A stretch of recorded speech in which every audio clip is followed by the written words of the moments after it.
नमस्कार। जब रुक्मिणी ने मन ही मन कृष्ण को अपना पति मान लिया, तब भगवान श्री कृष्ण उन्हें लेने स्वयं पहुंच गए। जानिए रुक्मिणी विवाह की अद्भुत कथा। प्रेम सागर का 55वां अध्याय, रुक्मिणी विवाह।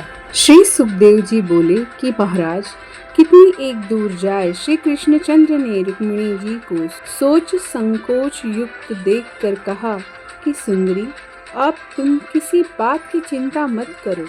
मैं शंख ध्वनि कर तुम्हारे मन का सब डर हरूंगा और द्वारका में पहुँच वेद की विधि से वरूंगा। यो कह प्रभु ने उसे अपनी माला पहराए, बाई ओर बिठाए। जो शंख ध्वनि करी, त्यो शिशुपाल और जरासंध के साथी सब चौंक पड़े।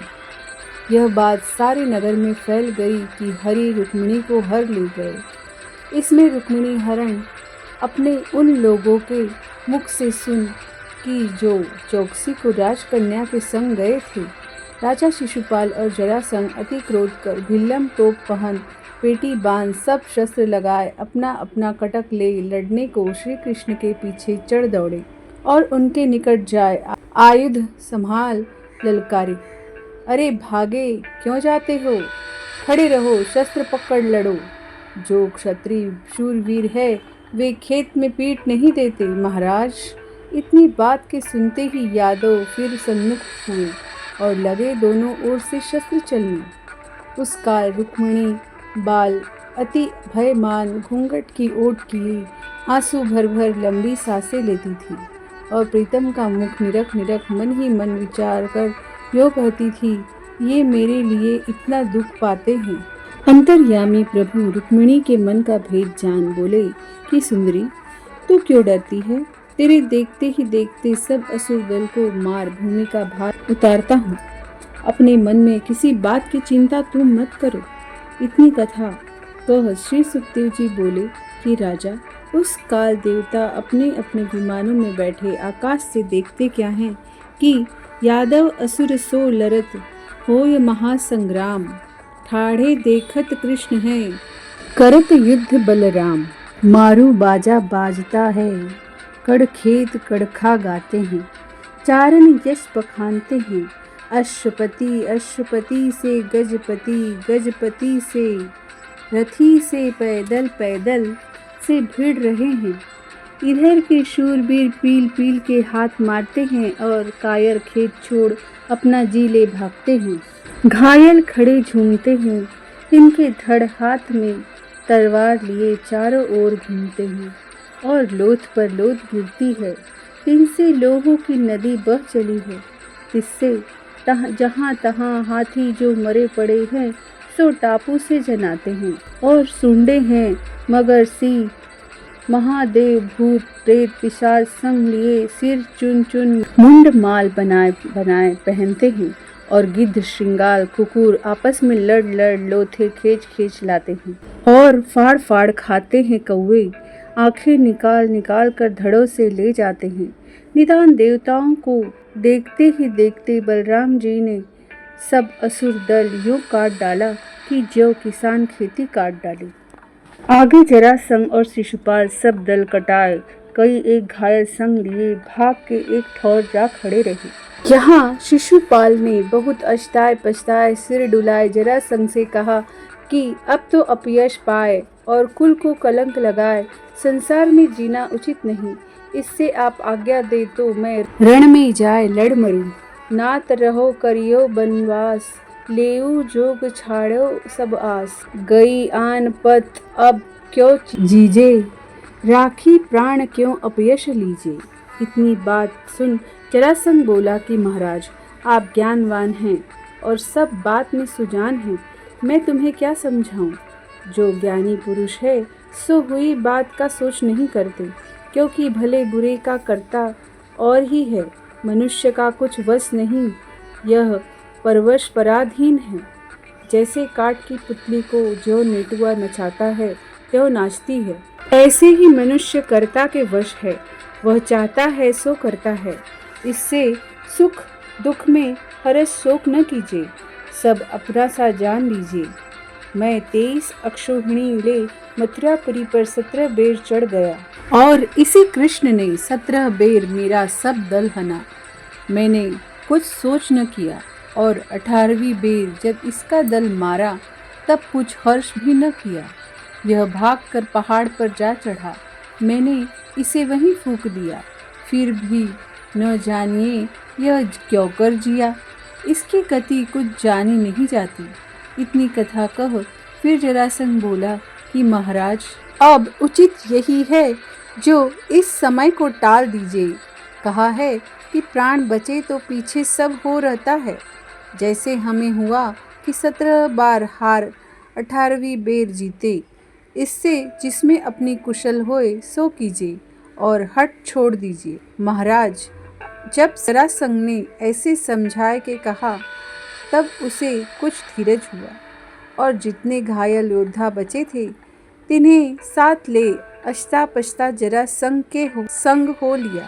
ये तो यहाँ से यों हार के चले और जहाँ शिशुपाल का घर था तहाँ की बात सुनो कि पुत्र का आगमन विचार शिशुपाल की माँ जो मंगलाचार करने लगी त्यों सम्मुख छींक हुई और दाहिनी आंख उसकी फड़कने लगी। यह अशकुन देख उसका माथा ठनका कि इसी बीच किसी ने आए कहा, जो तुम्हारे पुत्र की सब सेना कट गई और दुल्हन भी न मिली। अब शिशुपाल की महतारी अति चिंता कर अवाक हो रही। आगे शिशुपाल और जरासंध का भागना सुन रुक्म अति क्रोध कर अपनी सभा में आन बैठा और सबको सुनाए कहने लगा कि श्री कृष्ण मेरे हाथ से बच कहाँ जा सकता है। अभी जाए उसे मार रुक्मिणी को ले आऊं तो मेरा नाम रुक्म नहीं तो कुंडलपुर में न आऊं। महाराज, ऐसे पैच कर रुक्म एक अक्षौहिणी दल ले श्री कृष्णचंद्र से लड़ने को चढ़ आया और यादवों का दल जा घेरा। उस काल उसने अपने लोगों से कहा कि तुम तो यादवों को मारो और मैं आगे जाए कृष्ण को जीता पकड़ लाता हूँ। इतनी बात सुनते ही उसके साथी तो यदुवंशियों से युद्ध करने लगे और वह रथ चढ़ाए श्री कृष्णचंद्र के निकट जाए ललकार कर बोला, अरे कपटी गवार, तू क्या जाने राज व्यवहार। बालकपन में जैसे तैने दूध दही की चोरी करी, तैसे तूने यहाँ भी आए सुंदरी हरी। ब्रजवासी हम नहीं अहीर, ऐसे कह लीने तीर। भीष के बुझे लिए उन बाण, खींच धनुष सर छोड़े तान। उन बाणों को आते देख श्री कृष्णचंद्र ने बीच ही काटा। फिर रुक्म ने और बाण चलाए, प्रभु ने वे भी काट गिराए और अपना धनुष संभाल कई एक बाण ऐसे मारे कि रथ के घोड़े समेत सारथी उड़ गया और धनुष उसके हाथ से कट नीचे गिरा। पुनि जितने आयुध उसने लिए हरि ने सब काट काट गिरा दिए। तब तो वह अति झुंझलाए, फरी खाड़ा उठाए रथ से कूद श्री कृष्णचंद्र की ओर झपटा कि जैसे बावला गीदड़ गज पर आवे कि ज्यों पतंग दीपक पर धावे। निदान जाते ही उसने हरि के रथ पर एक गदा चलाई कि प्रभु ने झट उसे पकड़ बांधा और चाहा कि मारे। इसमें रुक्मिणी जी बोली, मारो मत भैया है मेरो, छाड़ो नाथ तिहारो चेरो। मूर्ख अंध कहाँ यह जाने, लक्ष्मी कंत ही मानुष माने। तुम योगेश्वर आदि अनंत, भक्त हेत प्रकटत भगवंत। यह जड़ कहाँ तुम्हें पहचाने, दीन दयाल कृपाल बखाने। इतना कह फिर कहने लगी कि साधु जड़ और बालक का अपराध मन में नहीं लाते, जैसे कि सिंह स्वान के भूखने पर ध्यान नहीं करता। और जो तुम इसे मारोगे तो होगा मेरे पिता को सो, यह करना तुम्हें नहीं है योग। जिस ठौर तुम्हारे चरण पड़ते हैं तहाँ के सब प्राणी आनंद में रहते हैं। यह बड़े अचरज की बात है कि तुम सा सगा रहते राजा भीष्मक पुत्र का दुख पावे। महाराज, ऐसे कह एक बार तो रुक्मिणी जी यो बोली कि महाराज, तुमने भला हित संबंध से किया जो पकड़ बांधा और खड़ग हाथ में ले मारने को उपस्थित हुए। पुनि अति व्याकुल हो थर थराए आंखें डब डबाए बिसुर पाओ पर गोद पसार कहने लगी, बंधु भीख प्रभु मोको देऊ, इतनु यश तुम जग में लेऊ। इतनी बात के सुनने से और रुक्मिणी जी की ओर देखने से श्री कृष्णचंद्र जी का सब काप शांत हुआ। तब उन्होंने उसे जीव से तो न मारा, पर सारथी को सैन करो। उसने छट उसकी पगड़ी उतार, टूड़िया चढ़ाए, मूछ दाढ़ी और सिर मूड़ 7 चोटी रख के पीछे बांध लिया। इतनी कथा कह श्री सुखदेव जी बोले कि महाराज, रुक्म की तो श्री कृष्ण जी ने यहाँ यह अवस्था की और बलदेव वहाँ से सब असुर दल को मार भगाए कर भाई के मिलने को ऐसे चले कि जैसे श्वेत गज कवरदह में कवलों को तोड़ खाए, बिथराए अकुलाय के भोगता होए। निदान कितनी एक बेर में प्रभु के समीप जाए पहुँचे और रुक्म को बांधा देख श्री कृष्ण जी से अति झुंझलाए के बोले कि तुमने यह क्या काम किया, जो साले को पकड़ बांधा? तुम्हारी कुटिव नहीं जाती, बांध्यो याही करी बुद्धि थारी। यह तुम कृष्ण सगाई तोरी, ओ यदुकुल की लीक लगाई। अब हम सो का करी हिसगाई। जिस समय यह युद्ध करने को आपके सम्मुख आया, तब तुमने इसे समझाए बुझा के उल्टा क्यों न फेर दिया? महाराज, ऐसे कह बलराम जी ने रुक्म को तो खोल समझाए बुझाए अति शिष्टाचार कर विदा किया। फिर हाथ जोड़ अति विनती कर बलराम सुखधाम रुक्मिणी जी से कहने लगे कि हे सुंदरी, तुम्हारे भाई की जो यह दशा हुई, इसमें कुछ हमारी चूक नहीं। यह उसके पूर्व जन्म के किए कर्म का फल है और क्षत्रियों का धर्म भी है कि भूमि धन त्रिया के काज करते हैं, युद्ध दल परस्पर साज। इस बात को तुम बिगल मत मानो, मेरा कहा सच ही जानो। जीत भी उसके साथ ही लगी है और यह संसार दुख का समुद्र है। यहाँ आए सुख कहाँ, पर मनुष्य माया के वश हो। दुख सुख भला बुरा हार जीत सहयोग वियोग मन ही मन से मान लेते हैं, पर इसमें हर्ष शोक जीव को नहीं होता। तुम अपने भाई के विरुद्ध होने की चिंता मत करो, क्योंकि ज्ञानी लोग जीव अमर देह का नाश कहते हैं। इसे लेखे देह का पत जाने से कुछ जीव की नहीं गई। इतनी कथा कह श्री सुखदेव जी ने राजा परीक्षित से कहा कि धर्मावतार, जब बलराम जी ने ऐसे रुक्मिणी को समझाया, तब सुनी सुंदरी मन समझ के किए जेठ की लाज। सेन माही पियसो कहत, हा कहु व्रत रथ ब्रजराज। घूंघट ओट बदन को करे, मथुर बचन हरिसो उचरे। सन्मुख ठाड़े है बलदाऊ, अहो कंत रथ वेग चलाऊ। इतना वचन श्री रुक्मिणी जी के मुख से निकलते ही इधर तो श्री कृष्णचंद्र जी ने रथ द्वारका की ओर हाका और उधर रुक्म अपने लोगों में जाए अति चिंता कर कहने लगा कि मैं कुंडलपुर से यह पैज करके आया था कि अभी जाए कृष्ण बलराम को सब यदुवंशियों समेत मार रुक्मिणी को ले आऊंगा। सो मेरा प्रण पूरा न हुआ और उल्टी अपनी पद खोई। अब जीता न रहूंगा। इस देश और गृहस्थाश्रम को छोड़ वैरागी हो कहीं जाए मरूंगा। जब रुक्म ने ऐसे कहा, तब उसके लोगों में से कोई बोला, महाराज, तुम महावीर हो और बड़े प्रतापी। तुम्हारे साथ से जो वे जीते बच आए, सो उनके भले दिन थे। अपनी प्रारब्ध के बल से निकल गए, नहीं तो आपके सम्मुख हो कोई शत्रु कब जीता बच सकता है। तुम सज्ञान हो, ऐसी बात क्यों विचारते हो? कभी हार होती है, कभी जीत, पर शूरवीरों का धर्म है जो साहस नहीं छोड़ते। भला रिपु आज बच गया तो क्या फिर मार लेंगे? महाराज, जब यो उसने रुक्म को समझाया, तब वह यह कहने लगा कि हारयो उनसो औपत गई, मेरे मन अति लज्जा भई। जन्म नहीं कुंडलपुर जाऊं, वरन और ही गांव बसाऊं। यो कह उन इक नगर बसायो, सुत द्वारा धन तहाँ मंगायो। ताको धरयो भोज कटु नाम, ऐसे रुक्म बसायो गाम। महाराज, उधर रुक्म तो राजा भीष्मक से बैर कर वहाँ रहा और उधर श्री कृष्णचंद्र और बलदेव जी चले चले द्वारका के निकट आए पहुँच। उड़ी रेणु आकाश जू छाई, तबही पुरबा सिन सुध पाई। आवत हरि जाने जबही, राख्यो नगर बनाए। शोभा भई तिहु लोक की, कही कान पे जाए। उस काल घर घर मंगलाचार हो रहे, द्वार द्वार केले के खम्भ गड़े। कंचन कलश सजल सपल्लव धरे, ध्वजा पताका फहराए रही। तोरण बंधन वारे बंधी हुई, और हर हाट बाट चौहटी में चौमुख दिए लिए।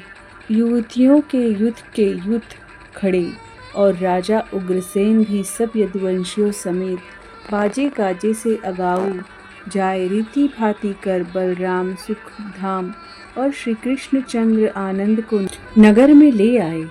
उस समय के बनाव की छवि कुछ बरनी नहीं जाती। क्या स्त्री क्या पुरुष, सभी के मन में आनंद छाए रहा था। प्रभु के सोई आए आए सब भेंट दे भेंटते थे, और नारियां अपने अपने द्वारों चौवारों कोठों पर से मंगलिक गीत गाए गाए आरती उतार फूल बरसावती थीं। और श्री कृष्ण चंद्र और बलदेव जी यथा योग्य सबको मनुहार करते जाते थे। निदान इसी रीति से चले चले राज मंदिर में जा विराजे। आगे कई एक दिवस, पीछे एक दिन श्री कृष्ण जी राजसभा में गए, जहाँ राजा उग्रसेन, सुरसेन, वसुदेव आदि सब बड़े बड़े यदुवंशी बैठे थे। और प्रणाम कर इन्होंने उनके आगे कहा कि महाराज, युद्ध जीत जो कोई सुंदरी लाता है, वह राक्षस व्याह कर कहाता है। इतनी बात के सुनते ही इधर सुरसेन जी पुरोहित बुलाए उसे समझा के कहा कि तुम श्री कृष्ण के विवाह का दिन ठहरा दो। उसने छठ पत्रा खोल, भला महीना, दिन वार नक्षत्र देख, शुभ सूरज चंद्रमा विचार ब्याह का दिन ठहराए दिया। तब राजा उग्रसेन ने अपने मंत्रियों को तो यह आज्ञा दी कि तुम ब्याह की सब सभा इकट्ठी करो, और आप बैठ पत्र लिख पांडव कौरव आदि सब देश विदेश के राजाओं को ब्राह्मणों के हाथ भिजवाए। महाराज चिट्ठी पाते ही सब राजा प्रसन्न हो उठ धाये।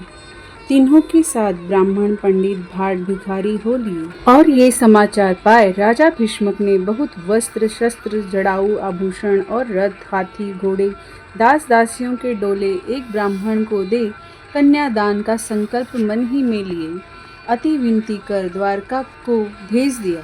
उधर से तो देश देश के नरेश आए, और इधर से राजा भीष्मक का पठाया सब सामान लिए वह ब्राह्मण भी आया। उस समय की शोभा द्वारकापुरी की कुछ वर्णी नहीं जाती। आगे ब्याह का दिन आया तो सब रीति भांति कर वर कन्या को मंडप के नीचे ले जा बैठाया, और खूब बड़े बड़े यदुवंशी भी आए बैठे उस बिरिया। पंडित तहाँ वेद उच्चारे, रुक्मी संग हरि भाबर भिरे। ढोल दुदुम्बी भीर बजावे, हरसहि देव पुष्प बरसावे। सिद्ध साध चारण गंधर्व, अंतरिक्ष भय देखे सर्व। चढ़े विमान घिरे शिर नावे, देव बधू सब मंगल गावे। हाथ गयो प्रभु भावरी पारी, बाम अंग रुक्मिणी बैठारी। झारी गांठ पटा फेर दियो, कुल देवी को तब पूजियो। छोरत कंगन हरी सुंदरी, खेलत दूधा भाती करी। अति आनंद चो जगदीश, निरसी हरसी सब देहि आशीष। हरि रुक्मिणी जोरी चिरजियो, जिनको चरित सुधार सुपियो। दिनो दान विप्र जा आए, मागध वंदी जन पहिराए। जो नृप देश देश के आए, दिनी विदा सब पहुँचाए। इतनी कथा कह श्री सुखदेव जी बोले कि महाराज, जो जन हरि रुक्मिणी का चरित्र पढ़े सुनेगा और पढ़कर सुन के सुमिरन करेगा, सो भक्ति मुक्ति यश पावेगा। पुनि जो फल होता है, अश्वमेधादि यज्ञ गौद आदि दान, गंगादि स्नान, प्रयाग आदि तीर्थ करने में सोई फल मिलता है, हरि कथा कहने सुनने में। इसी के साथ इस अध्याय का समापन हुआ। धन्यवाद कथा का श्रवण करने के लिए। जय कन्हैया लाल की जय। जय गोविंद गोपाल की जय। जय रुक्मिणी कृष्ण की जय। राधे।